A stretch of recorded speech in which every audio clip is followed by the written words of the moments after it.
I would say to Republicans, if you want to have a Republican Party, you should become the party of heavy industry once again. General Motors, what's good for General Motors is good for the country, is not a good slogan from my point of view, but it's better than whatever's good for J.P. Morgan Chase is good for the country.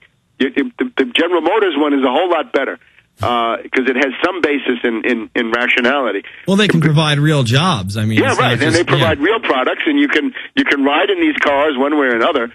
But with the derivatives at J.P. Morgan Chase and Goldman Sachs, there's nothing that you can do. So you can't do it that way. So the big problem in the world is that the U.S. is now under the dictatorship of finance capital. Obviously, you need a new Bretton Woods. In other words, you need some kind of an international conference where governments, because this is the only way it can be done, would combine to recreate the basic conditions for world trade.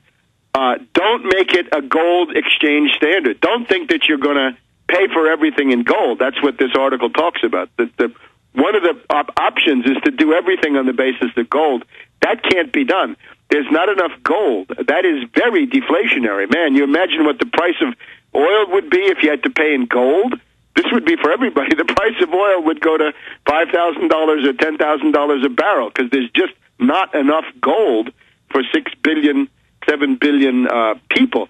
What you can do, and I recommend it, is gold settlement, gold clearing. In other words, at the end of a year, you add up everything, and you see who has a trade imbalance, who owes what to whom, and if you can pay that in gold, I think that's a very good built-in stabilizer for such a system. It makes a kind of a reality principle. That's what we had under Bretton Woods. That is what Nixon and Kissinger and Schultz destroyed on that infamous August 15th of 1971. I just met a businessman in Iceland who said all of our problems began on August 15th, 1971. That's absolutely correct.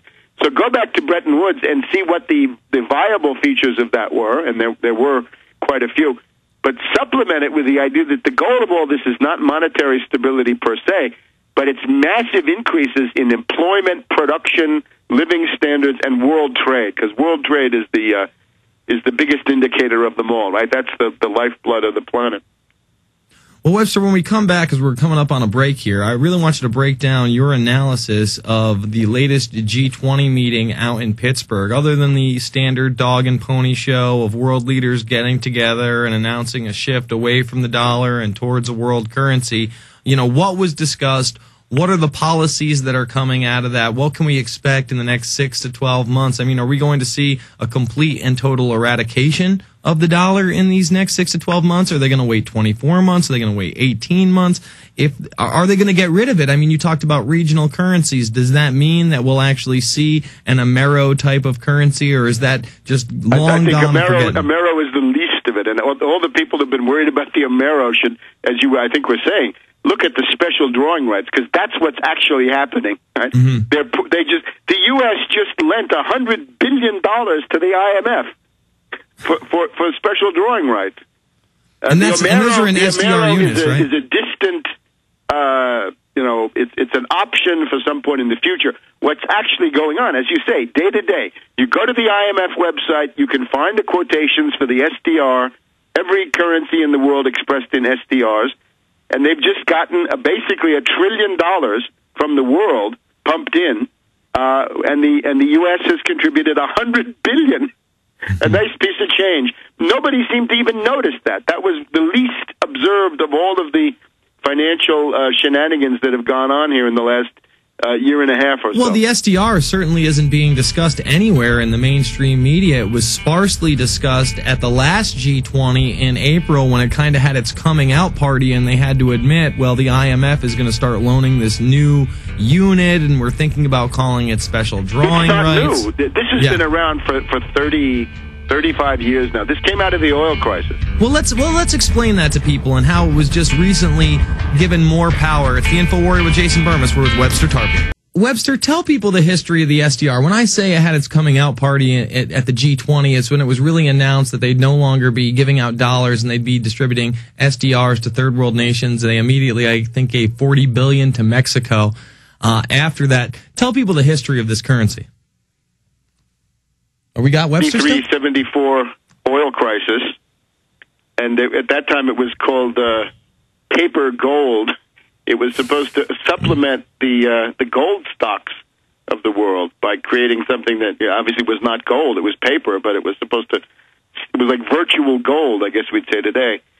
That was then changed to a basket of currencies, which I think is the basis of the SDR today, is the basket of currencies. But the attempt is now to make it more and more autonomous in its own right. You mentioned the G20. That was one thing. I think equally important was this semi-annual meeting of the International Monetary Fund in Istanbul, Turkey, over the last week. And at that one, I think you could see what the IMF is aiming at. The head of the IMF is this guy, Dominique Strauss-Kahn. He's a former French finance minister in the Chirac government, I guess. And he's now the head of the IMF, right? Traditionally, the head of the IMF is from Europe. A lot of French have been heads of the IMF. So Strauss-Kahn's line is, you need to have a lender of last resort for all central banks. So the central bank of central banks, the IMF, in his view, would become the top central bank of the world, above the Federal Reserve, above the European Central Bank, above the Bank of Japan. People may know about the Bank for International Settlements. That's been the central bank of central banks over the past 30 or 40 years, or going back to the 1920s when it was founded. But the Bank for International Settlements is mainly Europe, the U.S., Japan, the older, richer countries. So what Strauss-Kahn is saying, I can be the central bank of central banks for the world, which is a huge power grab. It would include regulatory functions, and then this notion of the lender of last resort. In other words, if you had a panic run on the Fed, which you did have in 1933, with banks trying to get their money out of it to save themselves, then at that point the IMF could step in. But of course, when they step in, what they always want is conditionality. They want you to sign a letter of intent which says deregulation, privatization, union busting, destroy the state sector, right? What some people call, in this country, call the freedom agenda, but it's not. It's called IMF shock therapy. And everybody else in the world knows that it's deadly, and it always has been. It's always failed. So what Strauss-Kahn would be able to do is to dictate that kind of insanity to all of the countries that would have to turn to him for money. So that is really sinister. That's a world government right there. That's much more immediate and realistic than any stories about Ameros or anything like this.